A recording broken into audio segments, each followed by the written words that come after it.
নমস্কার। প্রতিদিনের মতো আজকেও চলে আসলাম নতুন এক রান্না নিয়ে। আজকে একদম সাদাসিধে সহজ একটা রান্না আপনাদেরকে দেখাবো। তো চলেন দেখাই কি রান্না করব আজকে। এই যে এখানে নিয়েছি বুটের ডাল বা ছোলার ডাল।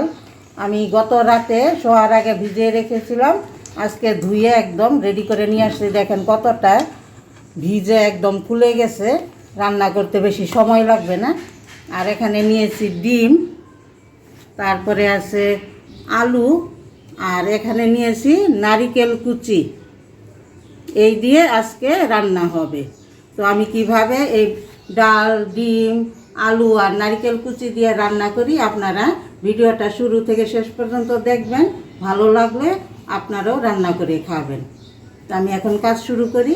হাঁড়িতে প্রথমে দিয়ে দিই ডাল, দিয়ে দিই আলু, পেঁয়াজ কুচি, একটা কাঁচামরিচ, তেজপাতা, একটু গরম মশলা, হলুদ গুঁড়া, শুকনো মরিচের গুঁড়া, ধনিয়া গুঁড়া, জিরার গুঁড়া। এখন দিয়ে দেই আদা রসুন বাটা, স্বাদ মতো লবণ, সামান্য একটু তেল, 1 চামচের মতো। এখন পরিমাণ মতো পানি দিয়ে দিব।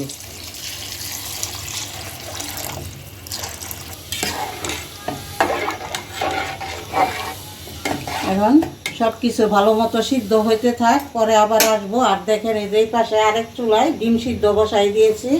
সব কিছু ঠিকঠাক মতো সিদ্ধ হতে থাক, আবার ফিরে এসে আপনাদেরকে দেখাবো। ডাল সিদ্ধ দিয়ে ঘরের সব কাজ সেরে চলে আসছি। কতটা সুবিধা হয়েছে দেখেন, কই সুন্দর করে ডাল গলে গেছে, সিদ্ধ হয়ে গেছে। এখন চুলায় একটা কড়াই বসাই দিলাম, দিয়ে দেই তেল। ডিম সিদ্ধ করে নিয়েছি, খোসা ছাড়াই নিয়েছি। এখন দিয়ে দিব ডিমের মধ্যে লবণ দিয়ে দিলাম, হলুদ গুঁড়া দিয়ে দিলাম। এখন গায়ের মধ্যে লাগাই নিলাম। এই দেখেন আমি ডিম কিন্তু একটু ছুরি দিয়ে এরকম করে কেটে কেটে দিয়েছি, যাতে ভিতর পর্যন্ত তেল মশলা ঢোকে। এখন তেল গরম হয়ে গেছে, ডিমগুলো তেলে ভেজে নিব।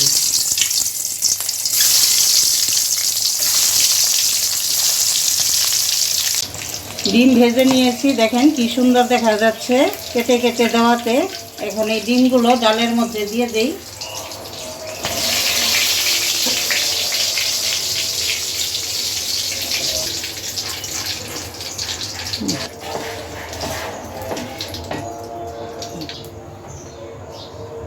এখন এই ডিম ভাজার তেলে দিয়ে দেই 2টা শুকনো মরিচ আর আস্ত জিরা ফোড়ন।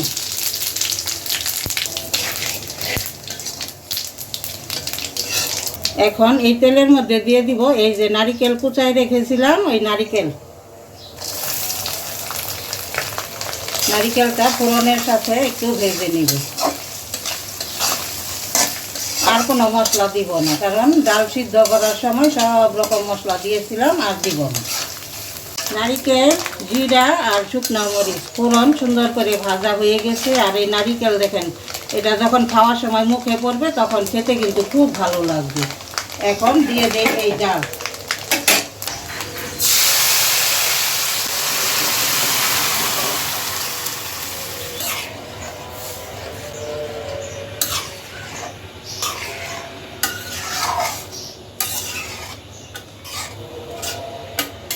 এখন 5 মিনিট জাল করে নিই।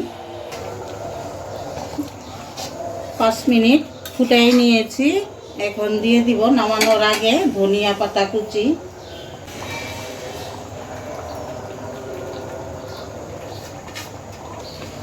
ধনিয়া পাতা কুচিটা দিয়ে একটু নেড়ে দিলাম। 1 মিনিট চুলার উপরে রেখে চুলা বন্ধ করে দিব। হয়ে গেছে ডিম দিয়ে বুটের ডাল। এখন চুলা থেকে নামাই নিই। রান্নাটা একদম সাদামাটা, কিন্তু খেতে দারুণ লাগে। এই ডাল ভাতের সাথে খেতে তো দারুণ লাগবেই, রুটি পরোটার সাথে খেতে আরও ভালো লাগবে। তো আপনারা একবার হলো এরকম করে রান্না করে খেয়ে দেখবেন। অনেকে খান জানি, এরকম এটা তো সবারই পরিচিত একটা রান্না। তো আমার আজকের এই রান্নাটা আপনাদের কেমন লাগলো আপনারা অবশ্যই কমেন্টসে দুটি কথা লিখে যাবেন। তো আজকের মতো ভিডিও এখানেই শেষ করছি। সবাইকে ধন্যবাদ।